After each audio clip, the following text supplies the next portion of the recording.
גם אחרי שהלכתי לך זה לא שינה, ומיד כשחזרתי הייתה לך הרגשה שאני עוד אוהב אותך, שאני כבר שלך, ואהבתי ושמחת וחשבת שרציתי להיות שם תמיד בשבילך, כי ידעתי שככה זה טוב, שלשניים יהיה יותר פשוט לאהוב, כל הדרך אני לצידך. גם אני עוד שומע וגם אני לא יודע איך עושים את זה, איך שזה לא קל לאהוב ללא תנאי.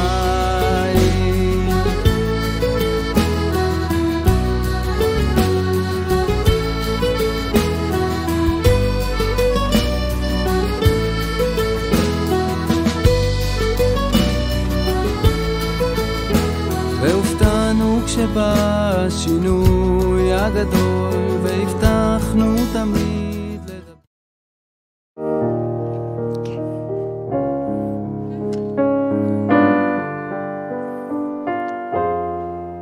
שבת שלום, חג שמח.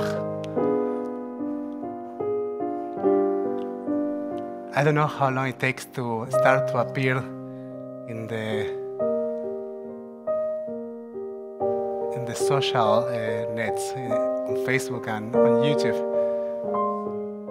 But if you have a moment, you might turn your Sidurim to page 636 as we prepare to start our Kabbalat Shabbat.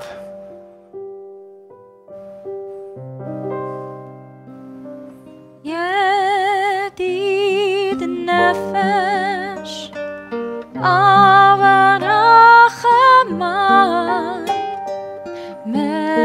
שכבתך ארץ עונך יערות צבתך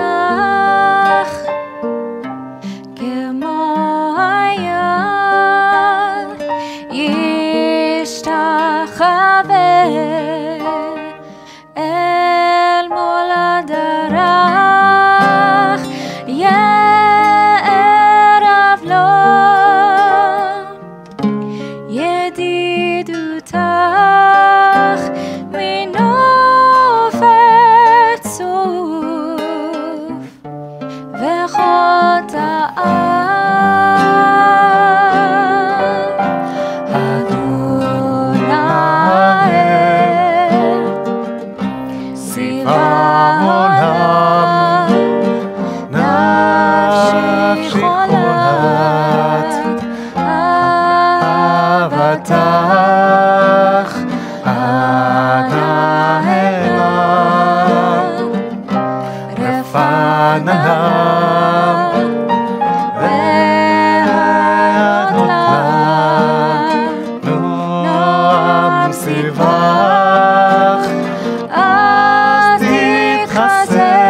כי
Shabbat Shalom. Shabbat Shalom, everyone. What a joy is to gather as community to welcome Shabbat and to welcome this holiday of Sukkot. The rabbis discuss what holiday is more important, Sukkot or Shabbat. There are two interesting arguments. One that says Sukkot because you fully immerse yourself in the holiday. The Hasidic masters say, you enter and you fulfill that mitzvah even when you're dirty boots. You just get into the sukkah. Other rabbis say that Shabbat is more important because even if you try to enter it or not, it surrounds you. It's a shelter that covers you and embraces you.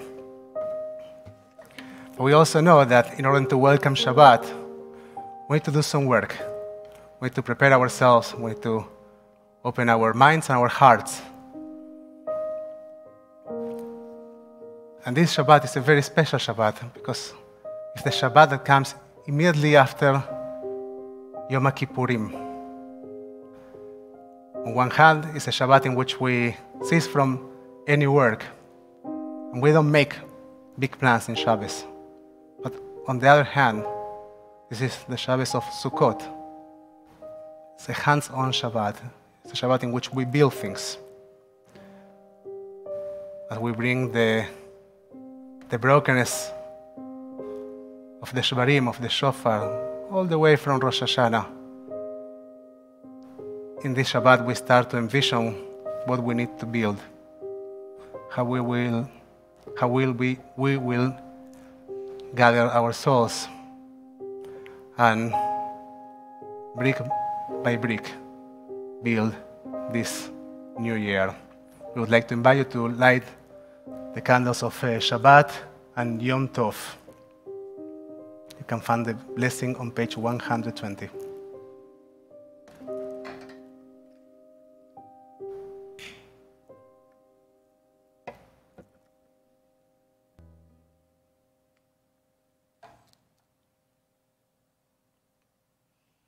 Baruch atah Adonai, Eloheinu melech haolam, asher kiddushanu b'mitzvotav, v'tzivanu lahadlik ner shel Shabbat v'Yom Tov.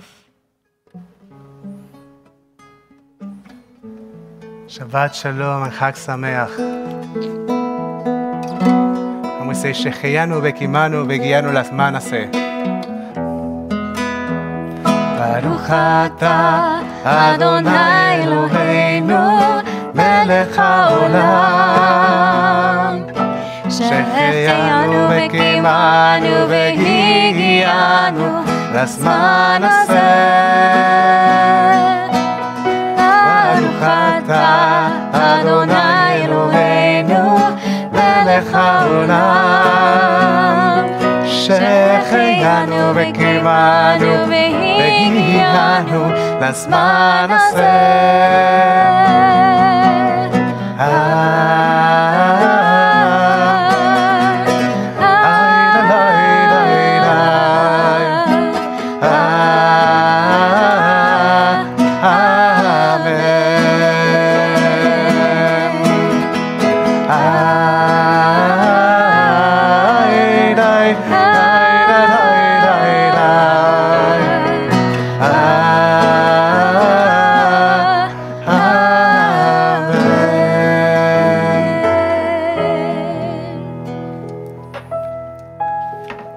We say that one of the most important mitzvot in Sukkot is to rejoice in this holiday. Besamachta bechagecha. You shall rejoice in your sacred convocations, in your holidays.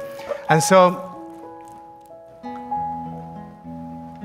we also have a tradition of bringing guests to the sukkah. So we'll mix between two things. I need an E. So we will mix between two things. One of them is bringing guests into our sukkah or into our celebration. And the other one is going to be singing this joyful song. So we brought all the way from Israel, from a lovely couple. They are called Yonina.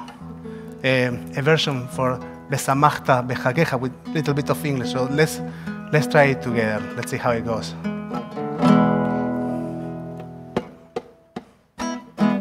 Might seem crazy what I'm about to say. Besamachta Bechagecha. Sunshine, she's here, you can take a break. I'm a hot air balloon that could go to space. With the air, like I don't care, baby, by the way. Because I'm happy, clap along if you feel like a room without a roof.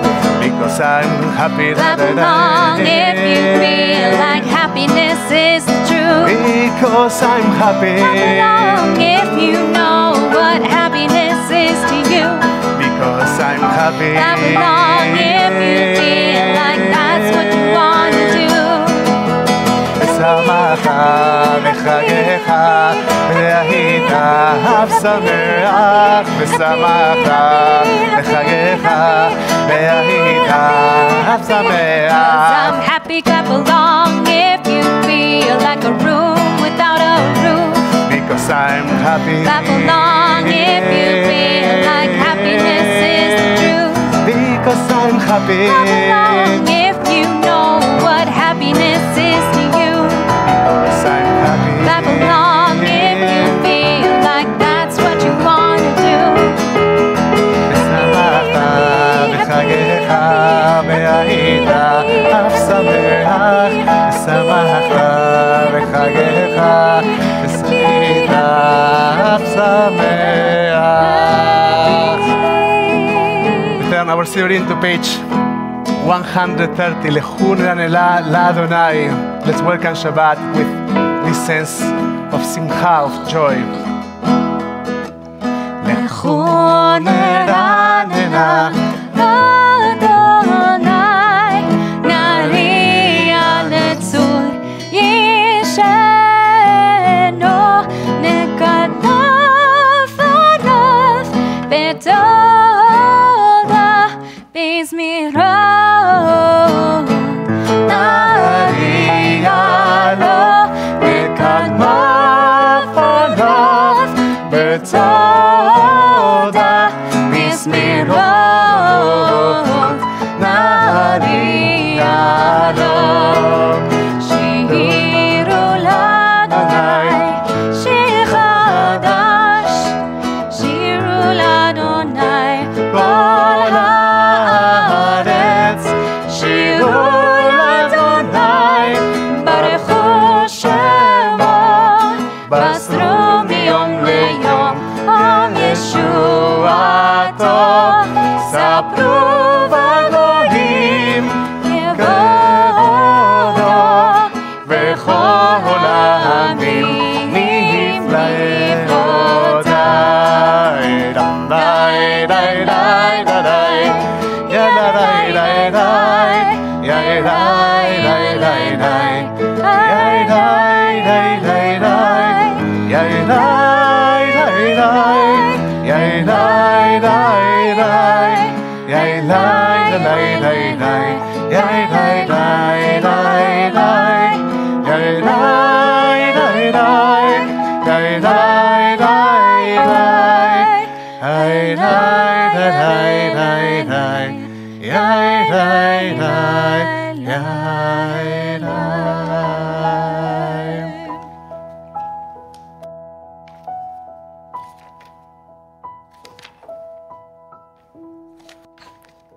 ולמלאך תגל הארץ ישמחו, היין רבים, ורצרו על הצדיק ולשרי לב שמחה. שמחו צדיקים באדוני, בהודו לסכר קודשו. סמרו לאדוני בכינור. Kol simbra.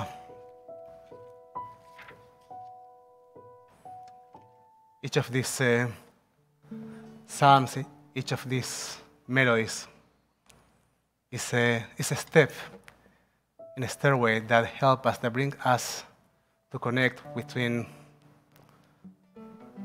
the sacredness of time and where we are right now.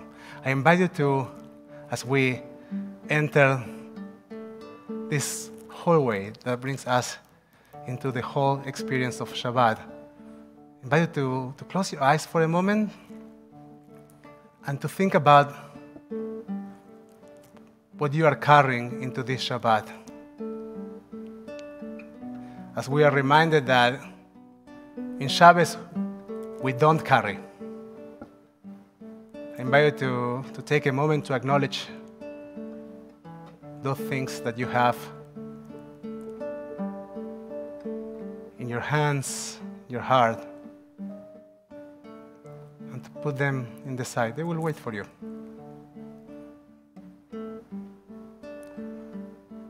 Allow yourself to enter this Shabbat lighter, with the space to come to this encounter with your own soul. Page 136, Mizmor LeDavid.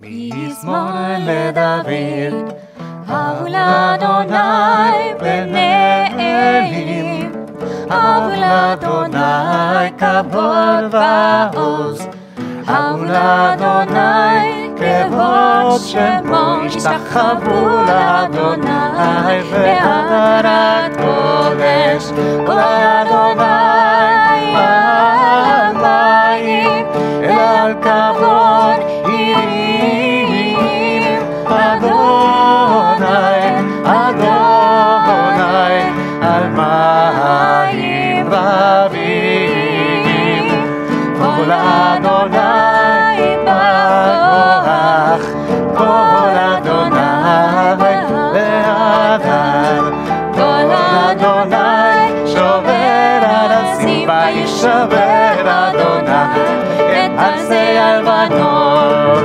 vayakidem temoregel, lebanon besirion, kemo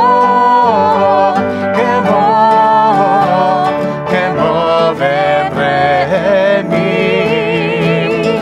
כל חוצב לבודש, כל אדוני יכיל מדבר, יכיל אדוני מדבר קדש, כל אדוני יכול לעיינות, ויחשוף יערות, ומחלות כולו מרכבות, ובחלו כולו מרכבות, ובחלו והיכלו כולו מרכבות. אדוני למבול ישב, וישב אדוני מלך לעולם, אדוני עוז לעמו ייתן, אדוני יברך את דמו השלום. יאי לי לי לי לי לי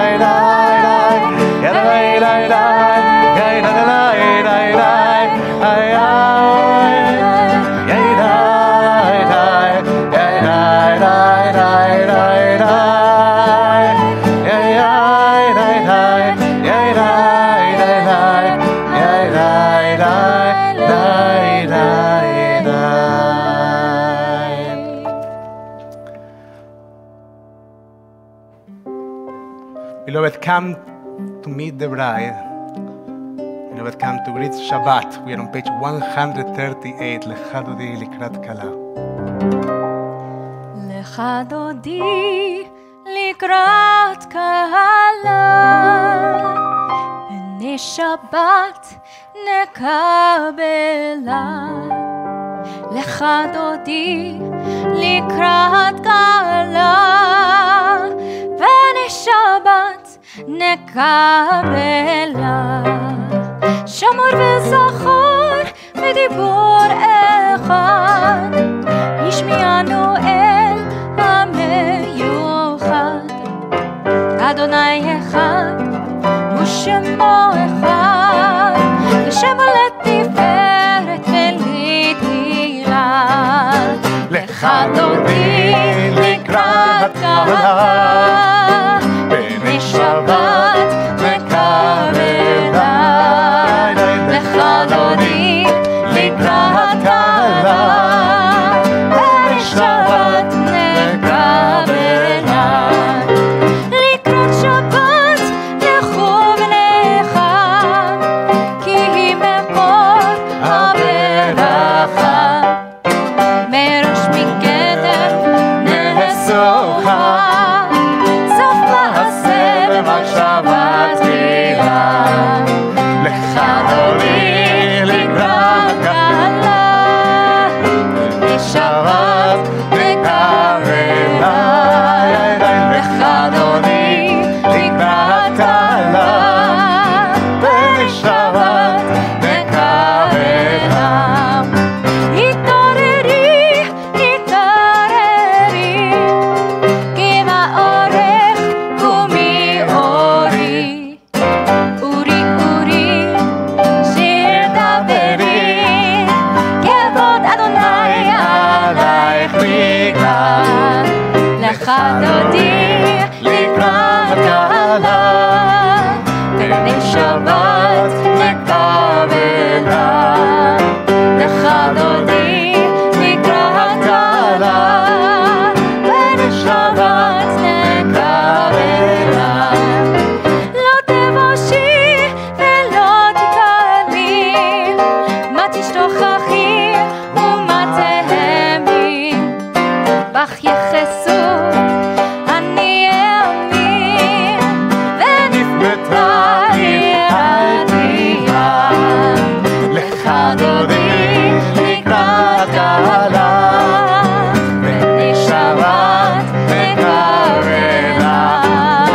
לך דודי לקראת קהלה, בני שבת וקרב אליי. בואי ושלום עטרת בעלה, גם בשמחה ובצהלה. תוך אמוני עם סגולה, בואי חלה, בואי חלה. לך דודי לקראת קהלה, בני שבת וקרב אליי. לך דודי לקראת קהלה, בני שבת וקרב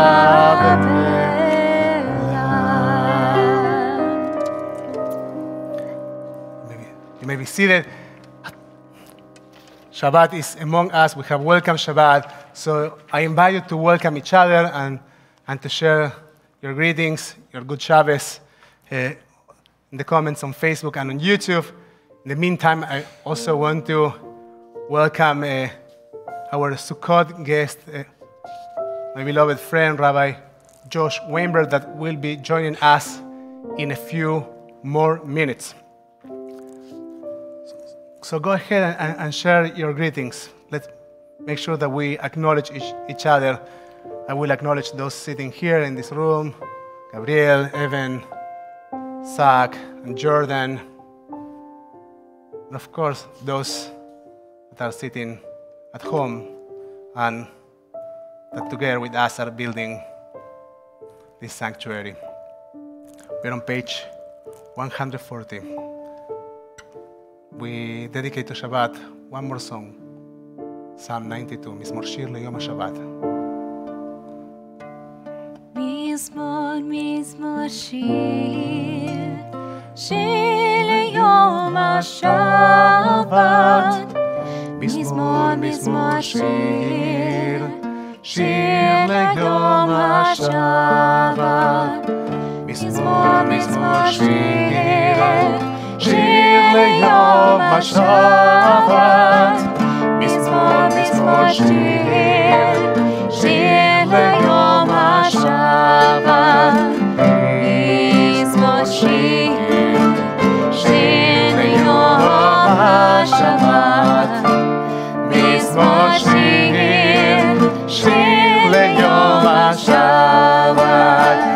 מזמור, מזמור שיר, שיר ליום השבת. מזמור, מזמור שיר, שיר ליום השבת. מזמור שיר, שיר ליום השבת. מזמור שיר, שיר ליום השבת. מזמור, מזמור שיר, שיר ליום השבת. מזמור, מזמור שיר, שיר ליום השבת. Page 144. יתגדל ויתקדש ורבה, ועמד יברך חירותי ויניח מלכותי, בחייכון וביומכון ובחייתך בית ישראל. בעגלה, בעגלה, ובזמן קריב אמרו Amen. השמר רבה מברך לעולם ולעולם מהוויה. יתברך, יתברך וישתבח, ויתפאר ויתרומם ויתנשא, ויתהדר ויתעלה ויתהלל, שמי דקודשם בריחו לעילה מן כה ברכתה ושירתה. תושבחתה ונחמתה תמיד אמרה באמרו Amen. We turn our Sidurim now to page 146, and we turn toward Jerusalem. One of the most beautiful moments of our prayer is the moment in which we recognize that we are praying together, that we count our minyan, and even though we can't right now see each other, we know that we are standing with each other, that our connections go beyond our physical connections, and that we can count on each other, that we are a minyan, that we are a keilah, that we are a community. We're on page 146.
ברוך אתה אדוני אלוהינו מלך העולם אשר בדברו מלא ורבים בחוכמה פותח שערים ובתבונה משנה עתים. Blessed are you, Adonai, our God, ruler of the universe, who speaks the evening into being, skillfully opens the gates, thoughtfully alters the time and changes the seasons, and arranges the stars in their heavenly courses according to plan. You are creator of day and night, rolling light away from darkness and darkness from light, transforming day into night and distinguishing one from the other. Adonai Tzevaot is your name. Ever-living God, may you reign continually over us into eternity. Blessed are you, Adonai, who brings on evening. Baruch atah Adonai, המעריף ערבים. בת עולם בית ישראל עמך, אהבת, תורה ומצוות, חוקים ומשפטים, אותנו לימדת. Everlasting love you offer your people Israel by teaching us Torah and mitzvot, laws and precepts. Therefore, Adonai, our God, help us find you in every single moment of our lives. Help us recognize that everlasting love. I'd like to invite you just for a moment to close your eyes.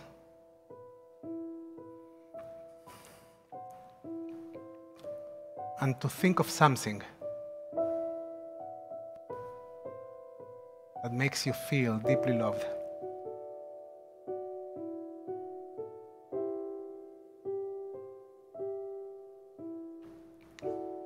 It might be a family member. It might be a memory. It might be a place, a landscape. Go to that place, go to that moment, go to that person, and allow that love surround your entire existence.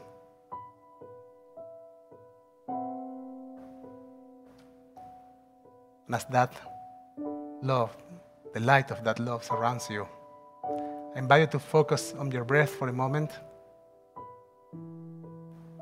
First, acknowledge it. Just become aware of your breath.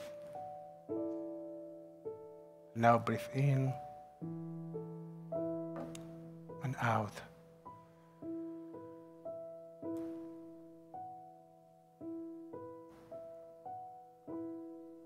You breathe in, allow your body become a vessel of that light. Breathe in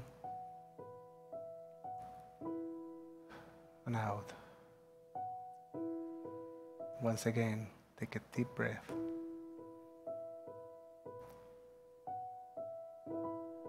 And become one. ואהבתך אל תסיר ממנו לעולמים, ברוך אתה אדוני, אוהב עמו. Israel, please, dear God, never remove your love from us. Blessed are you, Adonai, who loves your people, Israel. We turn our Siddurim to page 152 for the Shema. Shema,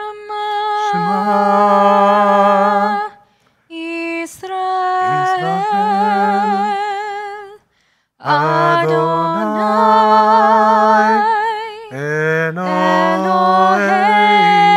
Eloheinu, Adonai, Echad.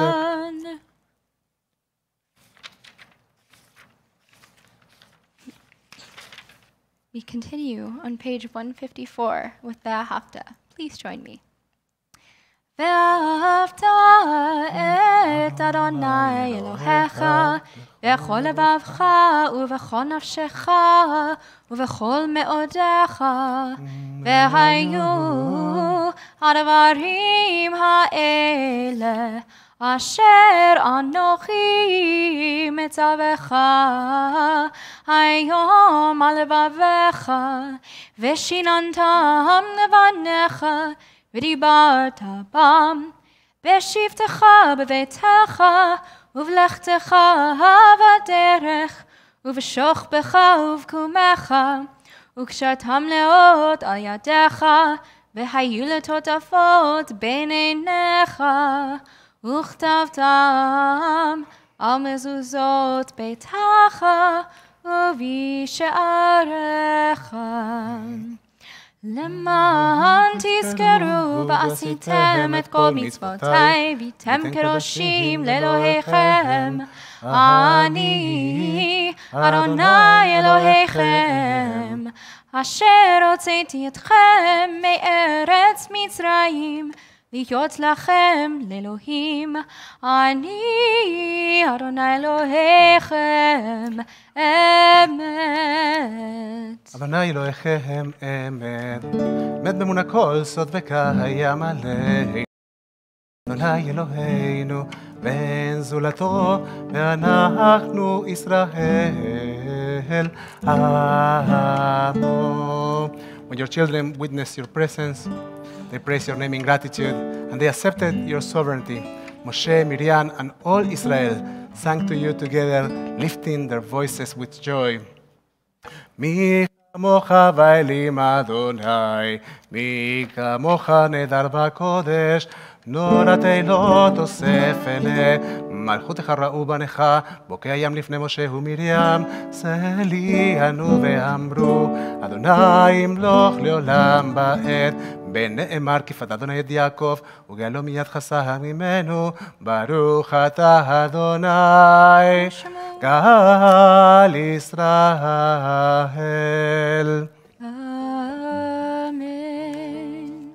השכיבנו אדוני אלוהינו לשלום, תעמידנו שומרנו לחיים. Grant, O God, that we lay down in peace and help us reconnect, awaken to your world with life renewed.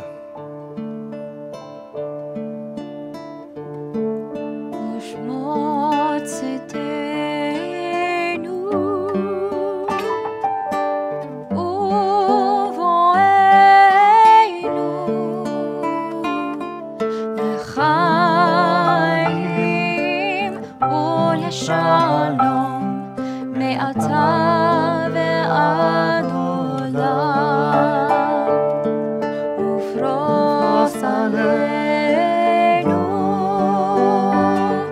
sukat shalom echad, baruch atah Adonai haporei sukat shalom.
Return toward Jerusalem, our eternal capital, and also symbol of our search for our spiritual center, the search that we undertake in Filat Hamidah, as we ask to find the Tfilah Shebalev, the prayers that should come from our heart, the words that are in our hearts. We ask for the ability to articulate them, to express them. Adonai sfatai tiftach ufi yagid ufi yagid tehilatecha.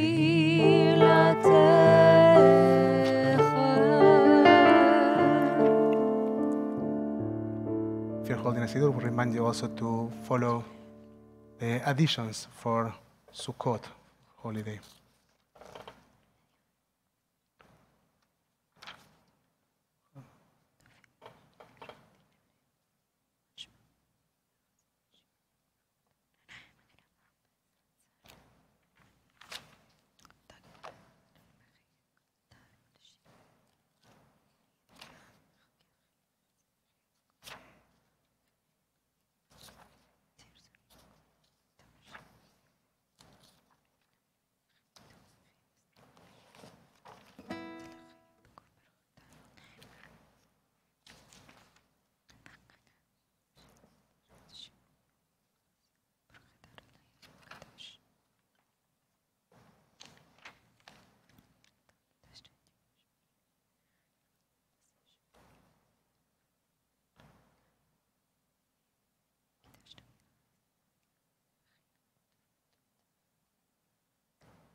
לרצון אמרפי ביום ליבי לפניך אדוני צורי וגואלי.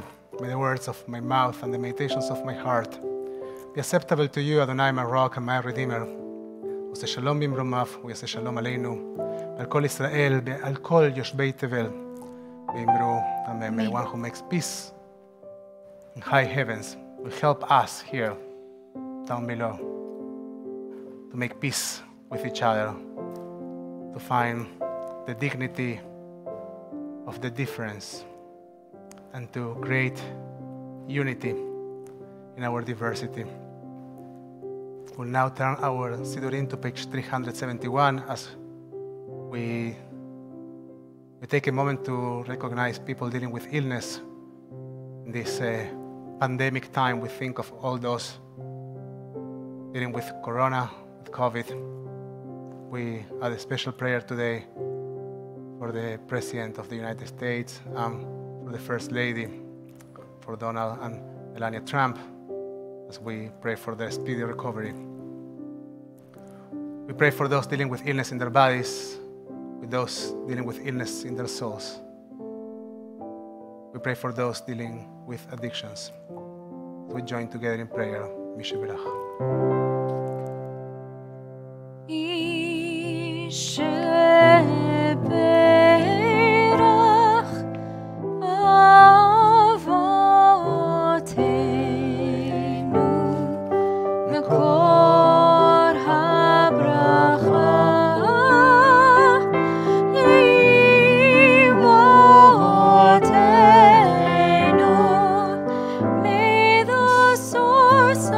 Strength, who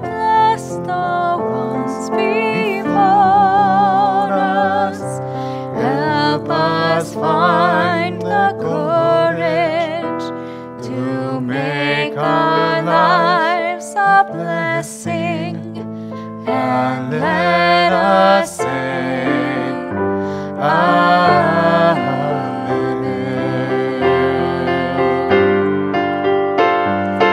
Mi sheberach imotenu lekol habracha lavotenu. Bless those in need of healing with refuah shelema, the renewal of body, the renewal of spirit, and let us say, Amen.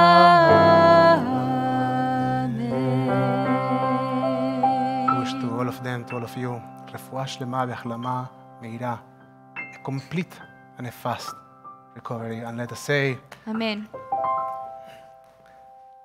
and now, yes, Shabbat Shalom, everyone. I am delighted to introduce Rabbi Josh Weinberg. Let's make sure that the wonders of technology work.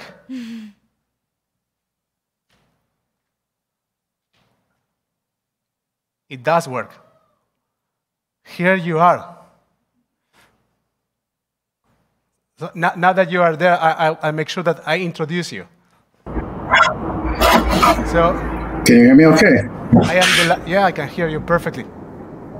Okay. I'm delighted to introduce Rabbi Josh Weinberg, Vice President of the URJ, President of ARTSA, our Zionist, Reformed Zionist organization, and among other important things, a very, very good friend of mine. My Hebruta, for many years in rabbinical school, I can say that we have studied together in hallways, in stairways, in little rooms in the library of agency in Jerusalem. And Josh is first. Under the stars in the desert. Allow me to keep introducing you. Give me, I even thought about this. Wait. I have a few ideas I want to share. So, Josh is not just a beautiful leader, but he's also a beautiful friend, a beautiful human being. I will share two things about Josh. First, you are usually not introduced this way, but I'll allow myself. He's very much into eco-kashrut. He is, yes, you are. He's vegetarian. I'm vegan, and he's very connected to environmental justice. And every time I'm around him, I try to be more mindful. And the reason for that is because he is the kind of human being that raises the bar of the people around him. And the other important thing, which I don't think you will learn about him today, but he's a fantastic musician. He's a fantastic song leader and guitar player, which is, and it's a pleasure to play with him. So, Josh, welcome to TBT. Well, thank you so much, Rabbi Nico, and it is really a pleasure to be with you. And we talk all the time, but it's really nice to also to be back with you for tefillah, for Kabbalat Shabbat, and for services, as I get a little bit of your ruach, of your spirit that rubs off on me, and I hope that the rest of the congregation appreciates everything that you give and everything that you bring to them.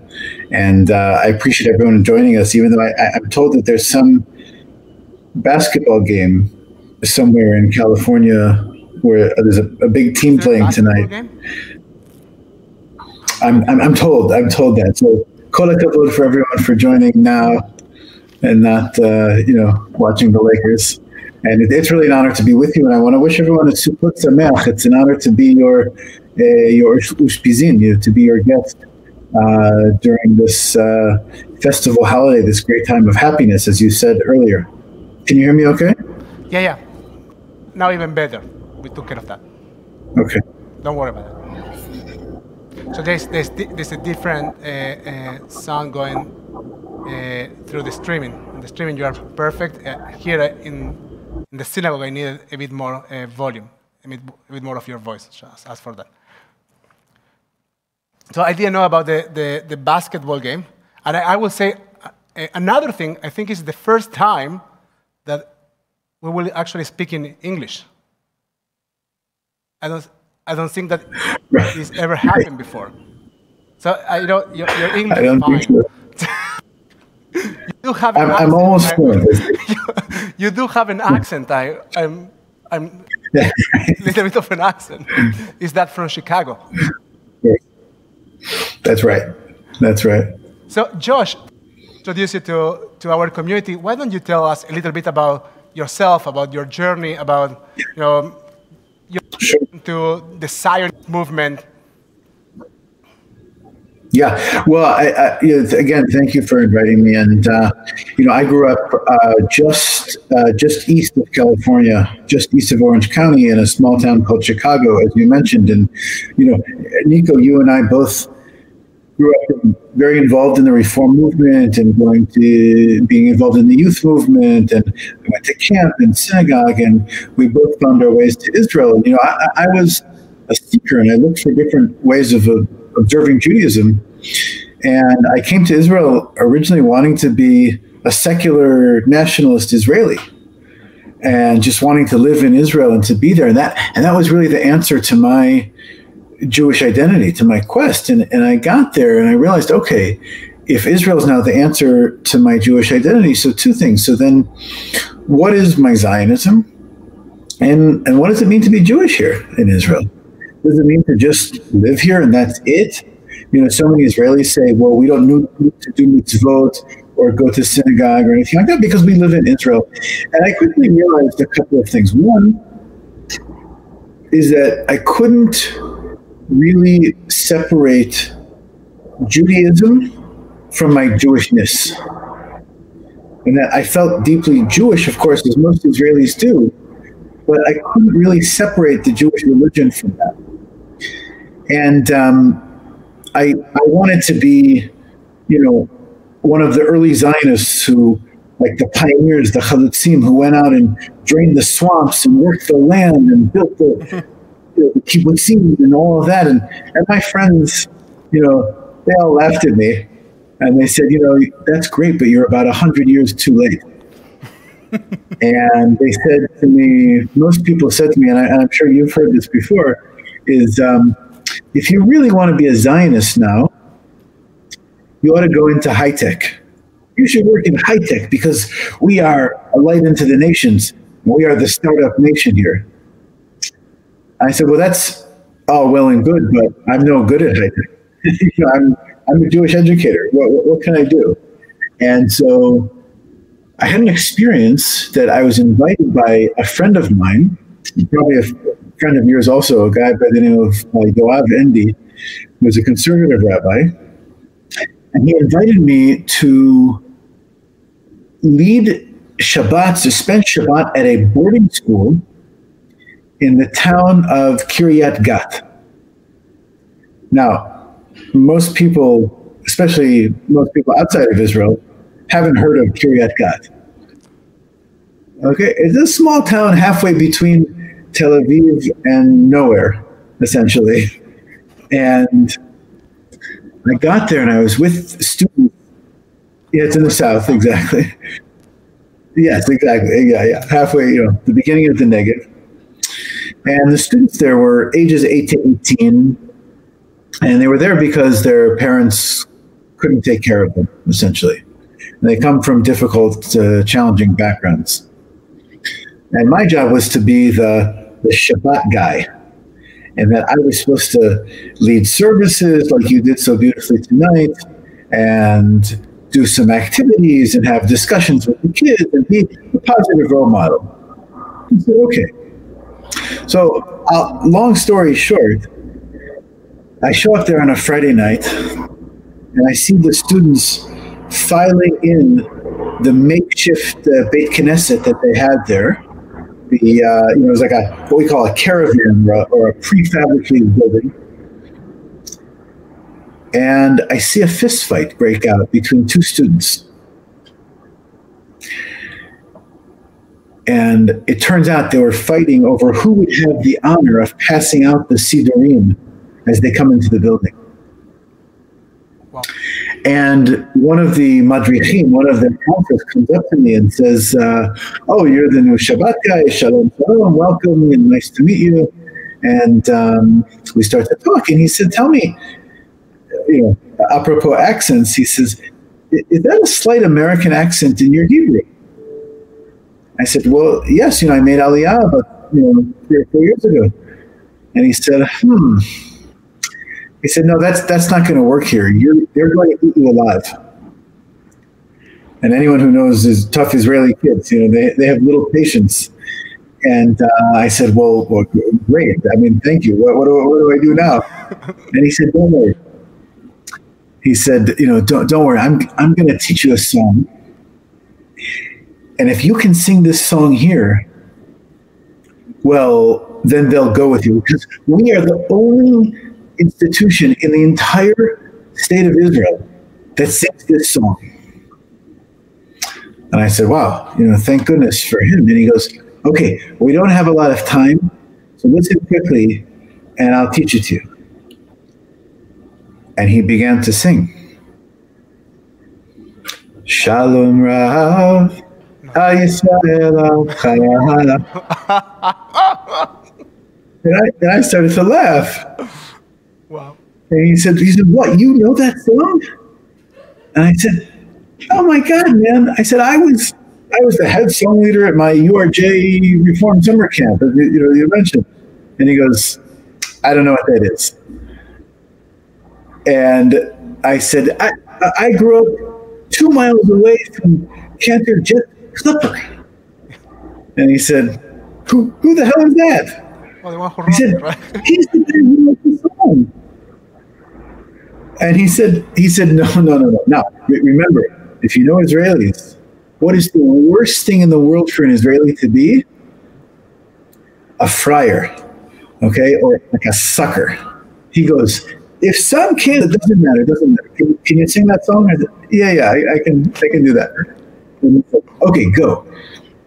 And we got through a painful Kabbalat Shabbat. And we came, just at the end of the Amidah, the end of the Tefillah.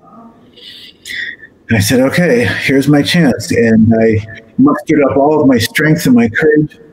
And I closed my eyes. And I started to sing. Shalom Rav, Yisrael Rav. And like that, and like magic, all the kids quieted down, and they straightened up in their seats, and they stopped, pinching each other and messing with each other, and they started to sing. Wow. In this sort of very Israeli off-key melody. But I was looking out at them, at kids, about 60 kids ages 8 to 18. There were Israelis from Ethiopia, Israelis from the former Soviet Union, Israelis from Yemen, from Iraq, from Morocco, from Ashkenazi, all across the societal and ethnic spectrum. Sitting there, boys and girls together, which was not a given, praying out of an Orthodox Sephardic Siddur, singing the exact same melody written by a Reformed cantor that I grew up with in my Reform youth movement in Nifty and at my Reform summer camp and synagogue. And that was it. I had that moment when I said, okay, I'm too late to drain the swamps and be a chalutz, a pioneer of 100 years ago, and I'm no good at high tech. But this is going to be my contribution to the state, to the Jewish people. I'm going to help bring Reform Judaism to Israel. And that's eventually led me to join you at the Hebrew Community College in Jerusalem. Because, and I'll say this one and then I'll stop, is that I want Israelis to have access to this beautiful tradition that we have. I think that Israel desperately needs Reform and liberal Judaism because so many Israelis are waking up to the reality where having a Jewish state doesn't necessarily mean having a Jewish community. And you know this very well because, Nico, you started a beautiful congregation in Haifa, and I'll say one other thing, that as much as Israel needs Reform Judaism here also very much needs Israel. And that's what eventually led me to come back 7 years ago. And here I am now in New York trying to do that work. And we have 4 daughters, ages 2.5 to 9. And it's really an honor to be with you.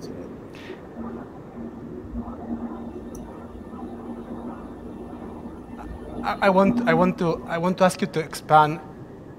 Before we go to talk about your daughters, we'll get to talk about our children in a moment. We like to talk about that, but that's our normal conversation. We'll get there. Actually, so I will share with everyone that today is Josh's birthday, and he's turning. Can I say your age? Sure. He's turning 42. And I have a gift for you, not a physical gift, but I have a little story as a gift for you. We'll get there. We'll talk about the kids. But you said something that was very powerful. You just said that as much as the Israeli Jewry needs Reform Judaism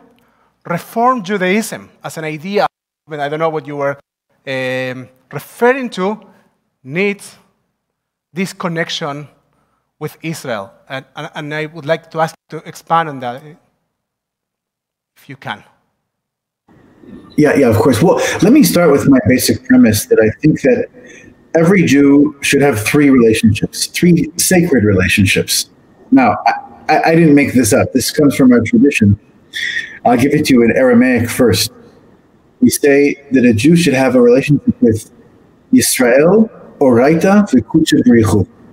So God, Torah, and Israel. Right? We can make almost like our own kind of trinity, our own 3 pillars on which we stand. And I think that Israel can mean lots of different things to different people. So once we have that relationship, we have to explore what it means. First of all, I want to talk about it as a relationship among people. That we are not just Americans whose religion is Jewish. Okay?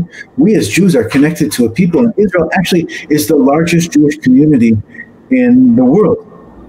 And I want us to think about what that means to have an obligation to other Jews. If we say that Kol Yisrael Arevim Zelazeh, all Jews are responsible for one another, which is actually almost cliche to say now, what does that actually mean for us when we wake up in the morning? Okay? The second thing is that we have a great deal to learn from the experience of the story of Israel. Most often when we talk about Israel, I think we make a mistake by focusing solely on the conflict. Right? We talk about war, and we talk about terrorism, and we talk about all the political issues, and they're important. But there's a bigger underlying story there. And that what Israel has created in the past 72 years, the past 120 years, is about building a Jewish society. And the story there is about, our holidays being a national holiday. Okay? that you can't go outside this week without seeing restaurants putting up their own sukkot. Okay, forget about the fact that they're in lockdown right now. Okay, that's a tougher story. But we all saw the sukkot in Mea Sharim. Yes. In the news in the last couple of days. That's concerning. But yes. So you're thinking about this idea of seeing the sukkah everywhere and the Hanukkah in Hanukkah everywhere.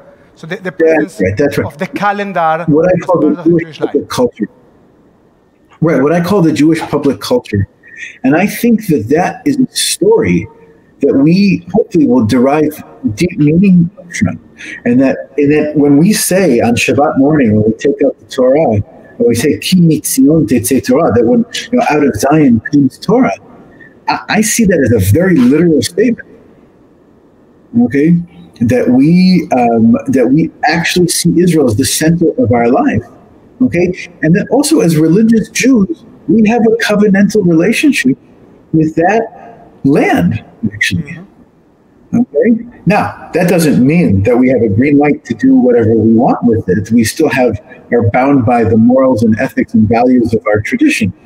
But that we as a Jew anywhere in the world, okay, we have a connection to that specific piece of land. And my hope is that helps to connect Jews all around the world with some center, with a center focus. I don't know if that makes sense, but absolutely.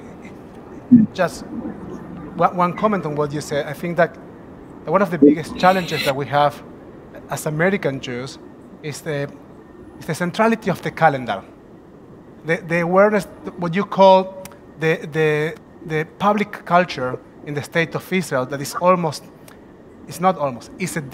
it's default, right? It's a given, and people experience that culture with a high level of joy. Is probably one of the biggest challenges that we have as Jews in the United States. On the other hand, there's something very powerful in the diaspora, and Larry Hoffman, Rabbi Professor Larry Hoffman, speaks about it, and so does Sarah Urwitz in her book Here All Alone, which is a very, very clever, a very interesting, very deep book. For those that haven't read it, I strongly recommend it. She says that we are all Jews by choice. And the idea of making the choice of being a Jew is a very powerful one, as opposed to be a Jew by default, which is what happens in Israel, right? So this tension between the choice and the default, the presence of the calendar and the absence of the calendar, I think that is a very interesting difference that we can learn a lot from. I love it, and I totally agree that the autonomous experience of the diaspora, especially in America, where yes, there's anti-Semitism, but we are not forced to be Jewish. On the contrary, America allows us the freedom to not be Jewish. So any choice that we make, even if you're born Jewish, you are a Jew by choice. You have to make a conscious decision when you wake up in the morning every single day. Okay? What I think is happening in Israel, though, is a swinging of the pendulum. Okay? And that I think that Israelis are also waking up to that reality. Now, in the 1950s, there's a famous Knesset member who said that what we wanted was, I'll say it in Hebrew and we'll translate it. He says, we wanted a generation of Apikosim, and we got a generation of Amaratzim. Okay? So we wanted a generation of heretics, of people who would rebel against the rabbinic authority and become secular. But what we got in exchange was a generation of ignoramuses. And so Israelis, while they may be hostile to the rabbinic monopoly on Jewish life, I think most Israelis have an innocent curiosity about Judaism itself. Now, those of you, and Rabbi Nathan, you've traveled around the world too, in South America and in the Far East, and how many Israelis have you met who said, oh my gosh, I discovered this thing called spirituality. And isn't it a shame that we don't have that in Judaism? Of course. And I, You know, and I want to say, no, you have to make that choice in Israel too. the most interesting conversation I often have is with the mishlachot of Israeli emissaries that come to Camp Newman. And I always same question about, and they usually answer, give me the description of an ultra-Orthodox Jew, and these are kids that have served in the army, that are out of a deep sense of Jewish peoplehood, killing themselves, working so hard in Camp Newman, and dedicating themselves entirely to Jewish education, and still the Jew is someone else. Right? Like, it doesn't belong to them. Josh, let me ask you a question, and I want to ask you a few other questions in different topics. Please. So first, I introduce you as the leader of ARTSA and as vice president of the URJ. You might want to tell a little bit about your role, about what you do. Sure. I think it will be very interesting for people to hear about it.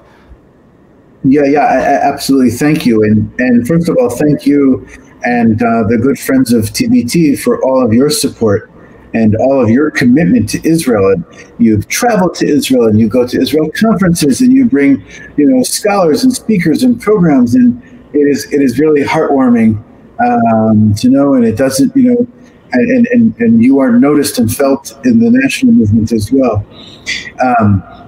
So ARTSA is the Zionist organization with a capital Z.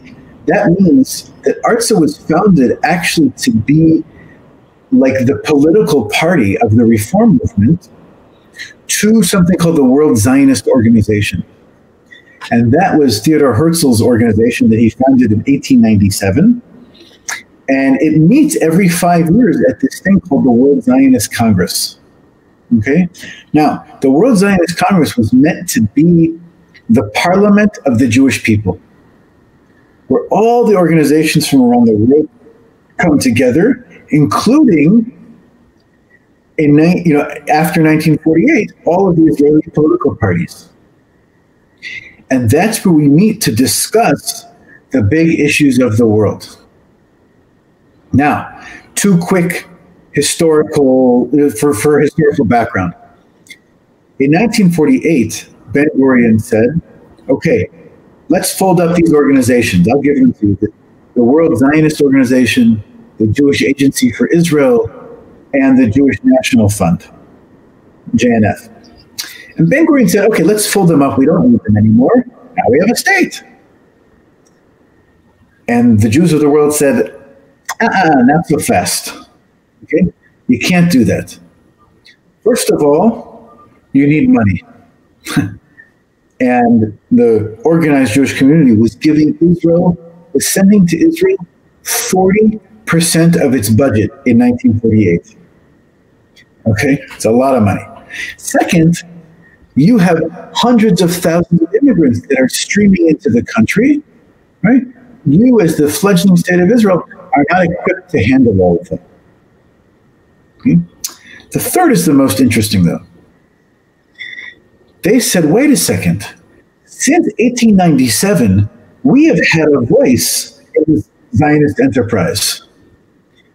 You mean to say that all of a sudden, now that there's a state, we are not going to have a voice anymore? And Ben-Gurion sort of predictably and not surprisingly said, well, so of course you can have a voice. Just come make Aliyah, and you can vote and have a voice. And American Jews said, well, we're not exactly going to do that. And so they came to a compromise and said, okay, we'll keep these organizations, these institutions around, and we'll meet every 5 years, and you'll have representatives to this Congress, and we'll do that. Now, where was the reform movement in all of this? They weren't at the table. Now, everyone hang on to your seats when I tell you that the early reform movement wasn't, how shall I say, overwhelmingly embracing of the Zionist enterprise in the early years. It took the Holocaust, the establishment of the State of Israel, even after the biggest triumph in the 1967 Six-Day War, for the Reform movement to say, okay, you know what, we want to have a seat at that table. And in 1977, they founded an organization called the Association of Reform Zionists of America, or ARTZA, which means to the land. And as a dog owner in Israel, you'll know, Nico, that that's also what we say to a dog. We say ARTZA, ARTZA, which is funny. And since 1977, we've been there to help fight for our rights as Reform Jews, to say we want to be recognized as Reform rabbis, and we want also funding to build our institutions, like our kibbutzim and our congregation and our rabbis. And we use that very much as a tool for us to have a voice in the political system in order to gain rights and to fight for our values of equality, pluralism, tolerance, and democracy. Now, fast forward to 2018. Okay, and then this is, and I said, okay, I want Israel to be a top priority of the Reform movement. So what we did is essentially integrate ARTZA into the URJ, and my title grew. And the way I see my role essentially is to, on the one hand, build Reform Judaism in Israel and help expand and grow and give our small-ish but growing movement support in the Knesset, in the courts, and all across Israel, where we have over 52 congregations now, but also to bring Israel here to Reform Judaism, to help our congregations develop that connection to Israel and feel that sense of that relationship there. And in 3 weeks, we're going to be at that World Zionist Congress. Sadly, for the first time in 123 years, it's going to be virtual. It's going to be all online, which will be interesting. But we're there with a strong delegation, partly because of your congregation that helped us vote. And we're honored to have you on our state, of course. And we look forward to standing up for you guys. You know, our last in-person event, well, actually we had an in-person event during the High Holidays, but before that was our Purim party, and a big chunk of the event was dedicated to vote for art. So it's one of our last sweet memories of being all of us together in our campus. And I just want to say one word about what you said. The Reform movement originally tried to define itself just as a religion, or tried to single out the religious aspect of Jewish tradition, and therefore there was some disconnection from Israel, from the land of Israel, or from the concept of peoplehood that eventually changed, because as we know today, these are things that you cannot disconnect, and so our movement learned and developed, and that's one of the beautiful things about our movement, is that we have the ability to develop, to adjust, to engage, and to keep developing. And we're evolving all the time. Yeah. So that's one thing. And I wanted to ask you, how many seats does the Congress have? So the Congress itself has 525 seats. We, as a Reform movement, have 63 out of those 525. Okay. And 39 of those are from the United States. And here is a moment where I'll share some not such wonderful news, that even though we got more votes than any other organization, because of how other organizations voted and others grew themselves, we dropped from 56 seats from the United States to now 39. Oh. So we actually lost mandates in the past 5 years, which is very tough, and it means that our work is all the more important, and that we need to find new and creative ways of supporting our movement in Israel. Because just from us sitting at the table, our reform movement gets about 25% of its budget from those institutions that I mentioned earlier. Okay, and that is a considerable amount. And we're worried about it. I actually didn't know that, and I'm not happy to know about it, and I guess we will be working over the next couple of years together on that. On the other hand, I do know that we got the biggest amount of votes in the election, and I know that that's due to the job of many people. But of course, it is your job, and it was remarkable. So I think that the reform movement in Israel, in the United States, that we all are grateful for your leadership. And now let me take you in a completely different direction. I want to make sure that I ask you two questions. Sure. Let's talk a little bit about current politics. I don't know if you are. I know that you are aware. You wrote about this. So there was a proposal to apply an educational curriculum in California on ethnic studies that had a year ago anti-Semite content, and this year came back with less anti-Semite content, but still very, very problematic. The curriculum was vetoed by Governor Newsom yesterday night.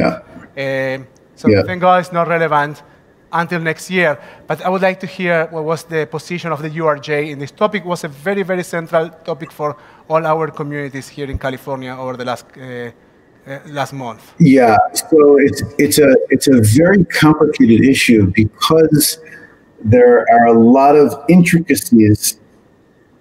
Because so a couple of things. One is whether the governor had signed or not. Had he signed and approved the bill, then we would have still been able to work with what the actual curriculum was going to look like. And here's what I'll say about it. I think, first of all, let me be very clear that I think we should be in favor of an ethnic studies curriculum. Okay, we want to champion the stories of people of color from different places. Whether it's, I think there were 4 distinctions or categories mentioned of people. A 5th one came in later, but that's incredibly important to me. As Jews, I want to learn the story of the other, and I want our people in the public school system in California to be well educated when it comes to a diverse ethnicity. What I think was part of the problem, though, was some of the underlying currents. Okay? To say that the boycott, divestment, and sanctions movement was a movement of liberation, like the movement of Nelson Mandela in South Africa, okay, that's a big problem. Okay? And that we have to speak out against. To say that Jews are all white and should not be part of this ethnic studies curriculum is also a big problem. Okay, there are 1.2 million Jews in the state of California.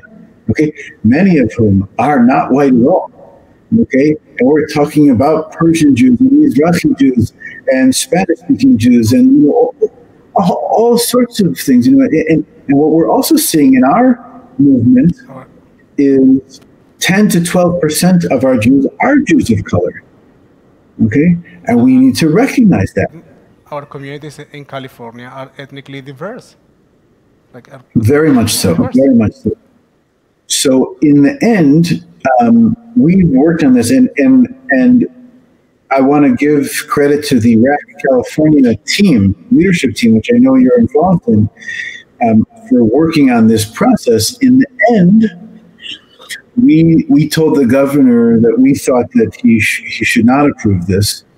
And we were in conversations about this up until the day before it was veto or, not signed. But I just, my position is very clear that I think there should be an ethnic studies curriculum. I think it's important. And I want to make sure that it treats us fairly, and that we have a fair shot, and that some of the undercurrents of those who are pushing for these things, that understand how we see those things.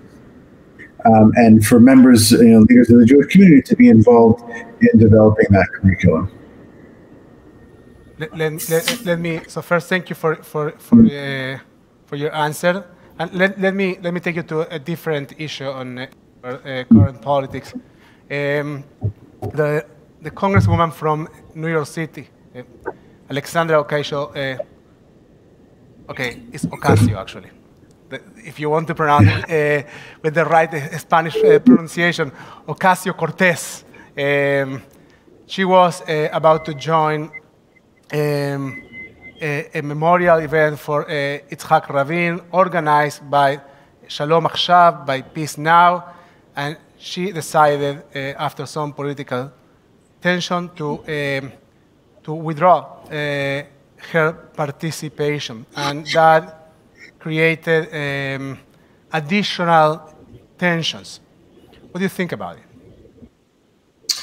So, first of all, we've all watched her rise, this sort of meteoric rise of a young political star from New York. She's the youngest congresswoman that there is. She came in I think at 27 years old or 29, something like that.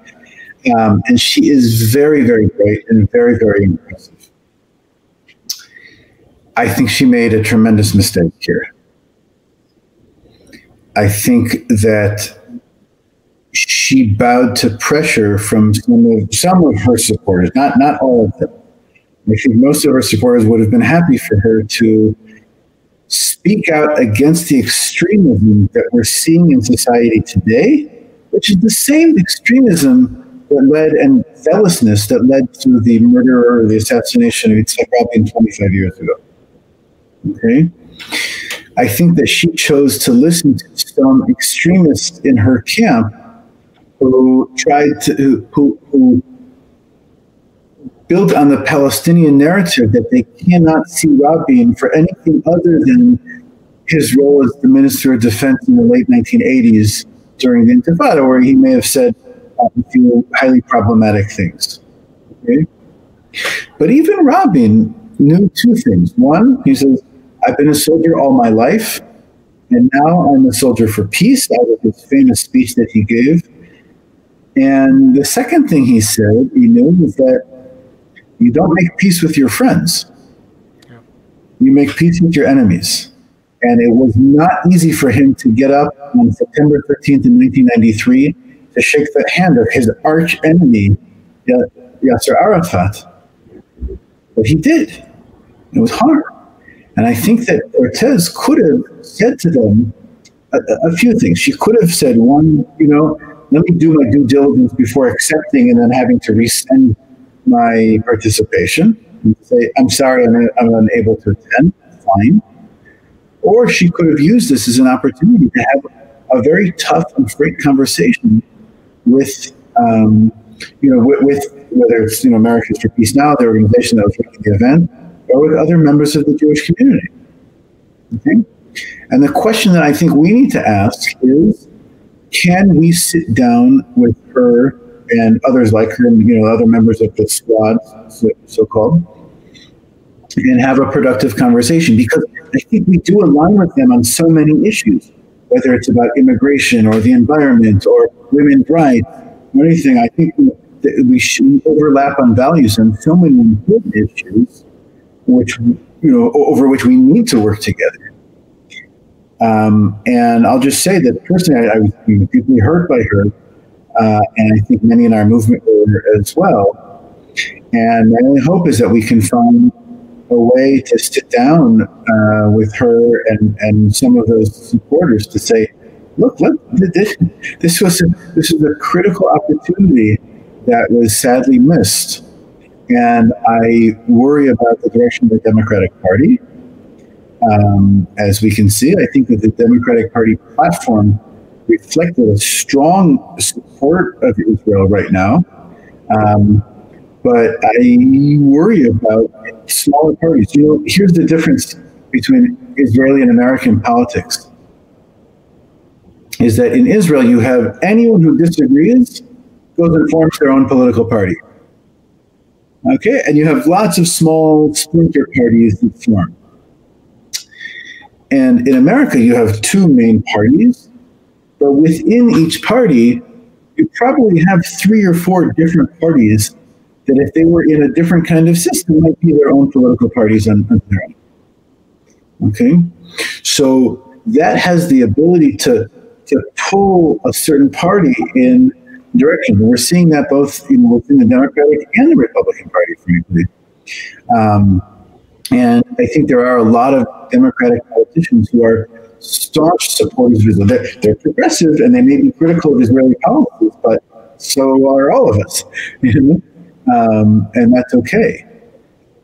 But my hope, and this is what I wrote about, if anyone wants to subscribe to my newsletter, I wrote about it today, is that I think that there's a lot of work to be done with her together and a lot of other important issues that we could work on. And my hope is that she will,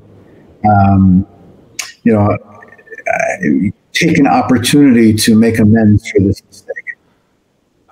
I truly hope that too. There's a narrative growing in I think in the Democratic Party that nothing that comes from Israel can be legitimate.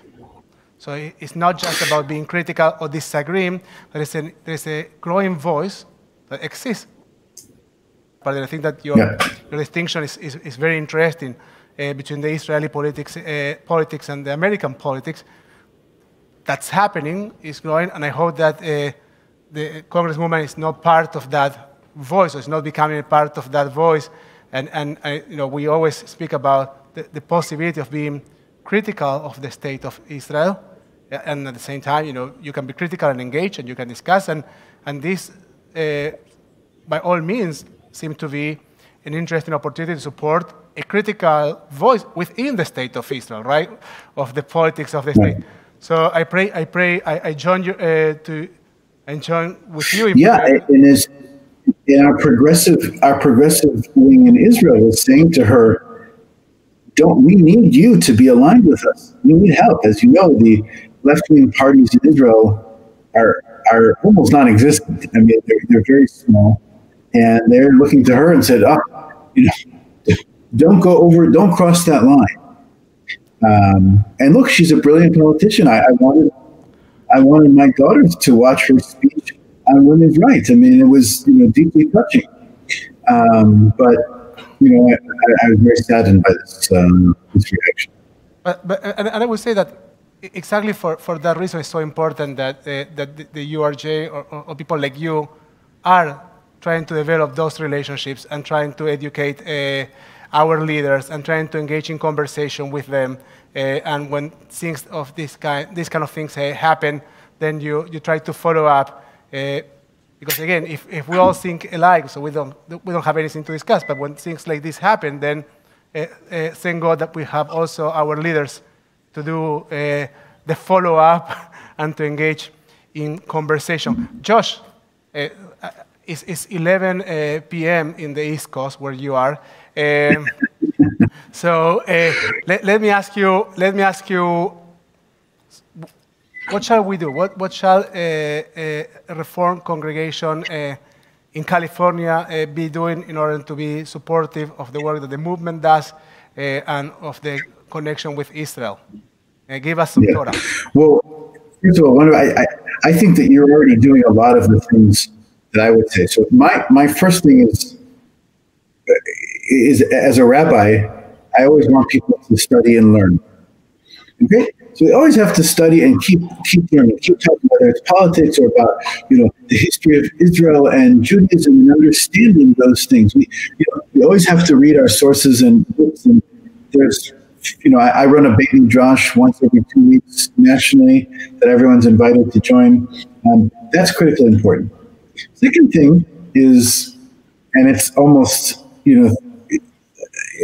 unimaginable to think about right now is that we have to go to Israel. And I know that your congregation has been, several times already in just a few short years. But if I'll say it like this, if you have a favorite Caribbean island but you've never been to Israel, okay, there's a problem. Right? If it's not for an issue of not having the means or anything like that, we have to go and have to be to Israel.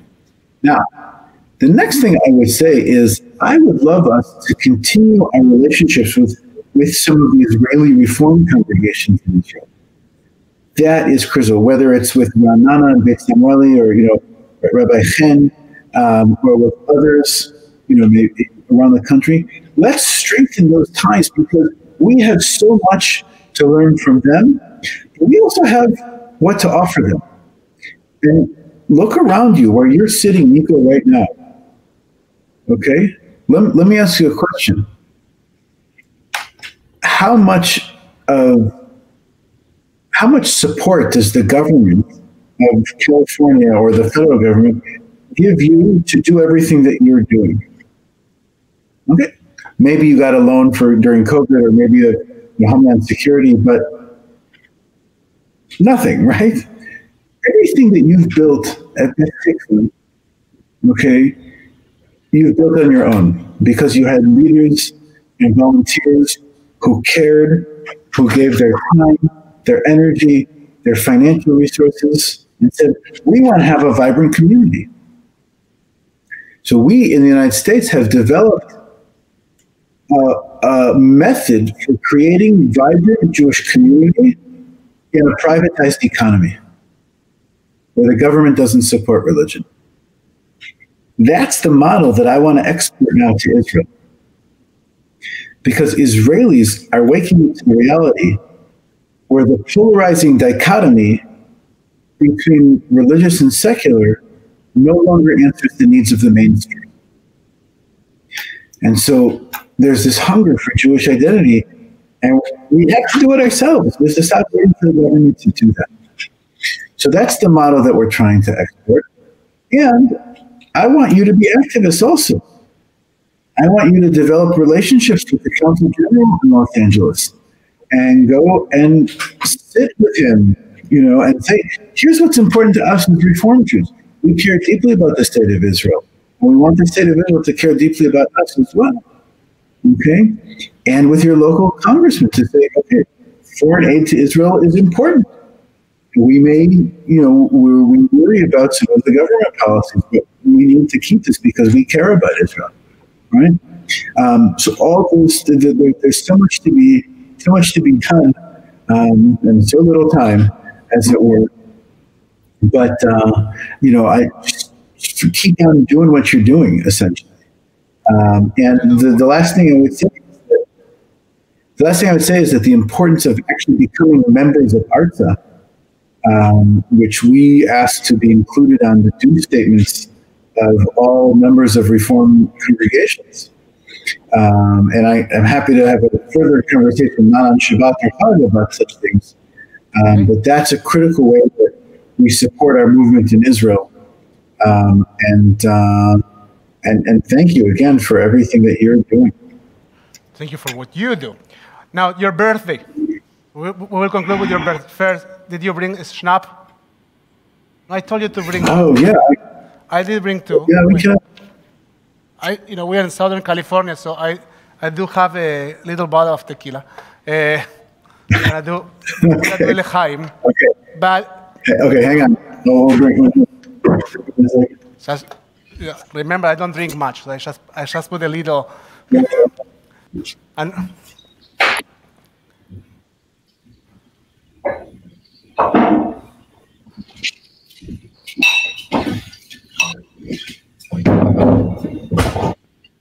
okay. Here you. Okay, we'll have a. Now hold on. Here is your. But this is not your gift yet. Wait. So here's the gift. So last winter I went with my family to Israel. So we went to our hummus place, to Abu Shaker, and Josh and I have an ongoing conversation about what's the best hummus place. Yeah, in Israel, and he has his own ideas. I have my own ideas. And so I took my children to Abu Shaker, which is the place that I like in Haifa, and they loved it, and we were all happy. And then we went to spend a few days in Jerusalem. We're walking in the streets of Jerusalem, and my children wanted the hummus again. And I said, okay, you know what? Here's Ben Sira. Let's have hummus there. And so my firstborn asked me, is this a good hummus, Dad? I said, my friend Josh likes it a lot. so we went to Ben Sira, and I said, you get your own idea. And so we bought some hummus, and then he looked at me and he said,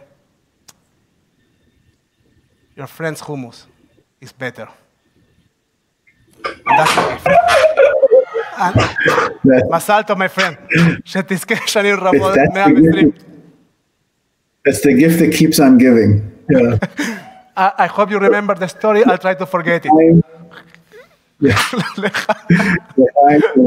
Shalom. תודה שהצטרפת אלינו. And my last wish is that hopefully one day we can do this in person. Well, the last time that you were about to come, you ended up with another child. Yeah. So you know what? It's fine. Yeah. We'll try again. Not for another child, but for another visit. Okay. Yeah. Shabbat Shalom, Chag Sameach. תודה רבה. חג שמח. תודה. Thank you very much, Rabbi Josh Weinberg. Page 586, עלינו לשבח. עלינו לשבח לאדון הכל, לתת גדולה ליוצר בראשית, שלא עשנו כגויי הארצות, ולא שמנו כמשפחות האדמה, שלא שם חלקנו כהם, וגורלנו ככל המונם. ואנחנו קוראים ומשתחווים ומודים לפני מלך מלכי המלכים הקדוש ברוך הוא. ונאמר והיה אדוני למלך על כל הארץ ביום ההוא יהיה אדוני אחד ושמו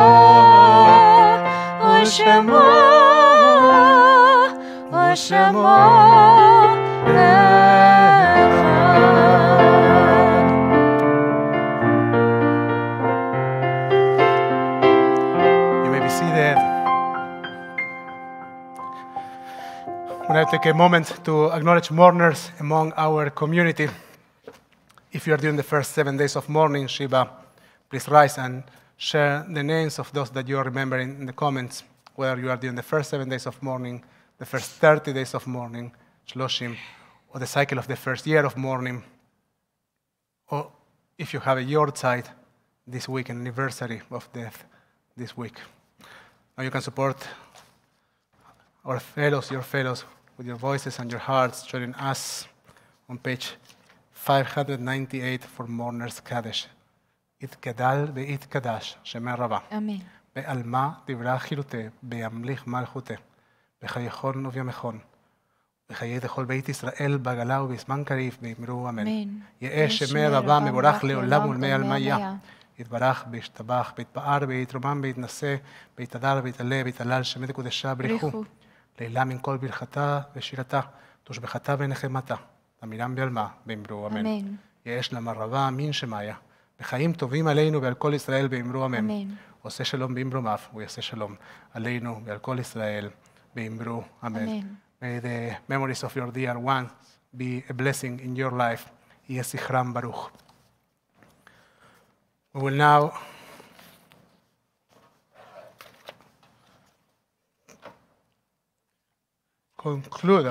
start to conclude our service with Kiddush. I will just make one announcement, and I will say that tomorrow morning we will be praying Allel, and we will be inviting some beloved people to Aliyah Torah, and we will be praying Filat HaDerech for Luan Teibak, who is making Aliyah, who is moving to Israel. I don't know, Josh, if you are still hearing us, but here we have a new Ole, so we will be saying Filat HaDerech to her, and we will be praying Allel. Next Friday night, we will be celebrating Simchat Torah, and we will be sharing more information about how that is going to happen in an alternative way, in a creative way. During the weekend, we will be sending our info out. We are still working on that, but some beautiful program is coming up. Please join me for Kiddush. בערב בבוקר יום השישי, ויחול השמיים בארץ בכל צבאם, ויכל אלוהים ביום השביעי מלאכתו אשר עשה, וישבות ביום השביעי מכל מלאכתו אשר עשה. ויברך אלוהים את יום השביעי, ויקדש אותו, כי בו שבת מכל מלאכתו אשר ברא אלוהים לעשות. The Kiddush for festival is on page 386, so if you have a Siddur, you need to go all the way to page 386. Are you there? Mm-hmm. I'm not there yet. Here you are. Baruch atah Adonai Eloheinu melech haolam, borei peri hagafen. Baruch atah Adonai Eloheinu melech haolam, asher barchanu mikol olam, ורוממנו מכל לשון, וקידשנו במצוותיו. ותיתן לנו אדוני אלוהינו באהבה. שבתות למנוחה וחגים וזמנים לששון, את יום השבת הזה ואת יום סוכות. חג הסוכות, זמן חירותנו, מקרא קודש, שכל יציאת מצרים, כי בנו בחרת ואותנו קידשת מכל העמים. בשבת ומועדי קודשך, באהבה ברצון, בשמחה ובששון, הנחלתנו. ברוך אתה אדוני מקדש השבת ביום הסוכות בישראל והזמנים. חיים.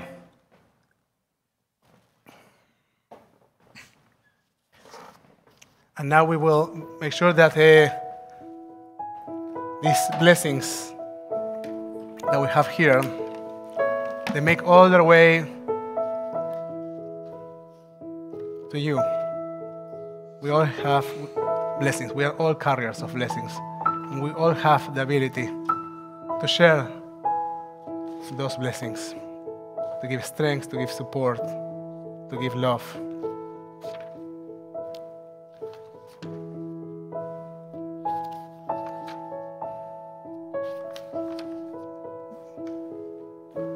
We think of those who love us and those that we love. We think of our children. We think of the loving hands of our parents covering our heads. יברככם אדוני באיש מלכם, יאר אדוני פניו אליכם ביחונכם. יישא אדוני פניו אליכם וישים לכם shalom. May God bless you and protect you. May God's light shine upon you and may God be gracious to you. May you feel God's presence within you always, and may God bless you with peace. עוז לעמו ייתן, אדוני יברך את עמו בשלום. שבת שלום everyone. די די די, יא די די די די די, יא די די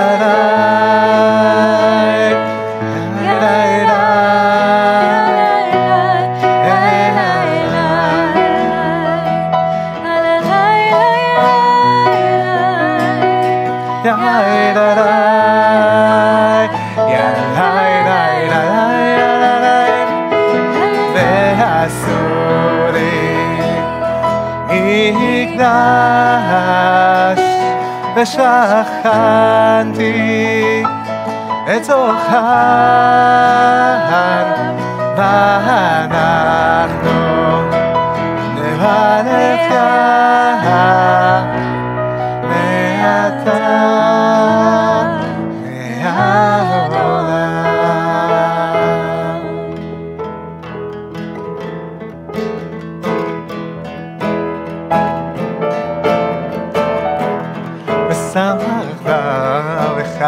חגך, והיית אף שמח, ושמחת בחגך, והיית אף שמח, ושמחת בחגך, והיית אף שמח, ושמחת בחגך, והיית אף שמח.